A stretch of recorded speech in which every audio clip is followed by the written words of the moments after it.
Question number 1. A 16-year-old girl was found unconscious in her home by her mother. She was brought to the hospital by ambulance. The patient has no previously known medical history. On arrival, the nurse performs an assessment for the level of conscious and notes a Glasgow Coma score of 5. The nurse notes the patient's breath smell like acetone or fingernail paint remover. What is the priority therapeutic goal? Options. Option A. Increase blood glucose. B. Increase serum osmolarity. C. Increase circulatory volume. And D. Decrease intracranial pressure. So here the correct answer is option C. Increase circulatory volume. So the Glasgow Coma score of 5 indicates severe neurological impairment, and the acetone or fingernail polish remover, that is smell, suggests possible diabetic ketoacidosis, that is due to uncontrolled diabetes. So increased circulatory volume, that is crucial for managing shock and addressing potential dehydration associated with the diabetic ketoacidosis. Okay, so this intervention takes precedence in stabilizing the patient's condition. Question number 2. A 10-year-old child has very limited vocabulary and interaction skills. He has an IQ of 45 and he is diagnosed to have mental retardation. Which of the following classification is most appropriate to his IQ level? Options. Option A. Profound. B. Mild. C. Moderate. And D. Severe. So here the correct answer is option C. Moderate. So the classification of mental retardation, now referred to as intellectual disability, is typically based on IQ scores and the individual's adaptive functioning. So here an IQ of 45 places the child in the moderate range of intellectual disability. So let us see the levels of IQ. Okay. In case of mild level, that is the IQ is range between 52 to 69, and in moderate the IQ is range between 36 to 51, and in case of severe the IQ range between 20 to 35. In profound the IQ range between 90 or below. So it's important to note that the term mental retardation, that is outdated and has been replaced with intellectual disability, okay, in current diagnostic criteria. Question number 3. A client with type 1 diabetes mellitus is admitted in medical ward. The doctor prescribed medication for the patient. Which medication, if found by the nurse, should be clarified with the physician? Options. Option A. Humalog or Lispro, sliding scale before meals. B. Glargine or Landers, 10 units subcutaneously. And C. Metformin or glucophage, 500 mg per oral. And D. Dextrose, 50% ambule intravenous, push for 50 mg per dl. So here the correct answer is option C. Metformin or glucophage, 500 mg per oral. Okay. So it is primarily used in type 2 diabetes and should be avoided in the individuals with type 1 diabetes. Okay, that is due to risk of lactic acidosis. So therefore, the nurse should clarify the prescription for metformin with the physician when caring for a client with type 1 diabetes. Question number 4. An 8-year-old child was admitted to the pediatric ward and diagnosed with beta thalassemia. The nurse is planning to give health education to the mother. Which of the following educational needs is recommended for the mother? Options. Option A. Complaints with hydroxyurea. B. Complaints to hemosiderosis. And C. Complaints to dysphoral. And D. Complaints to iron supplement. So here the correct answer is option C. Complaints to dysphoral. So in beta thalassemia, there is an excessive accumulation of iron in the body, that is due to frequent blood transfusions. Okay.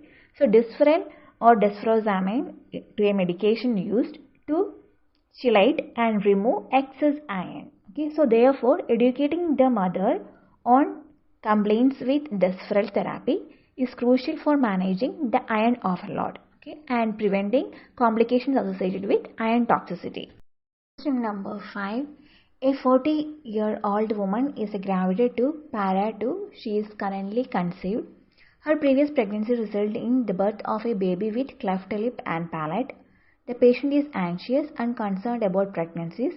The nurse provides genetic counseling. Which foods would most effectively prevent the recurrence of a palate? Options.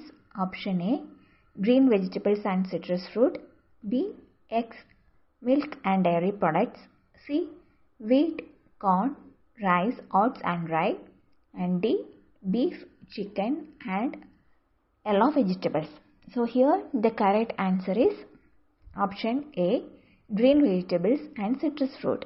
So we have to advise the woman to consume foods rich in folate such as green vegetables and citrus fruits that can be beneficial. Folate is crucial for the neural tube development and can help to prevent certain congenital anomalies, that is including cleft lip and palate. Question number 6. Which of the following conditions is considered as contraindications of tonsillectomy? Options. Option A, child with adenoid infection more than 4 times. B, child with tonsillitis more than 4 times per year. C, child age less than 3 years old. And D, child with hypertrophied adenoids. So here the correct answer is option C, child age less than 3 years old. So in case of tonsillectomy, that is generally not recommended for children under the age of 3, and it is considered as a contraindication in this age group. So the risk of surgery, that is including anesthesia effect, and the typically higher in younger children. Question number 7. A 40-year-old patient with Parkinsonism admitted in medical ward. The patient stated that she has experienced difficulty in swallowing from past 2 months, and the nurse was planning to which type of diet is most suitable for Parkinsonism disease. So options. Option A, solid. Option B, liquid. C, semi-solid. And D, clear liquid. So here the correct answer is option C, semi-solid. In Parkinson's disease, individuals may experience difficulty with swallowing or dysphagia as the disease progresses. So therefore, a semi-solid diet which includes foods with a smooth structure and consistency, that is often more suitable for individuals with Parkinsonism. So this type of diet that can help to prevent aspiration and facilitate easier swallowing for the patient. Question number 8. Which of the following vitamin supplements can decrease the incidence of neural tube defects such as anencephaly and spina bifida in newborn? Options. Option A, vitamin A. B, riboflavin. C, folic acid. D, vitamin K. So here the correct answer is option C, folic acid. So the folic acid supplementation that has been shown to decrease the incidence of neural tube defects, that is such as anencephaly and spina bifida in the newborns. So it is particularly important for the woman to take folic acid supplements, that is before and during early pregnancy, to reduce the risk of these birth defects. Okay, that is such as anencephaly and spina bifida. Question number 9. During a night shift, a medical doctor complains of back pain and asks the nurse to give him morphine 5 mg IM.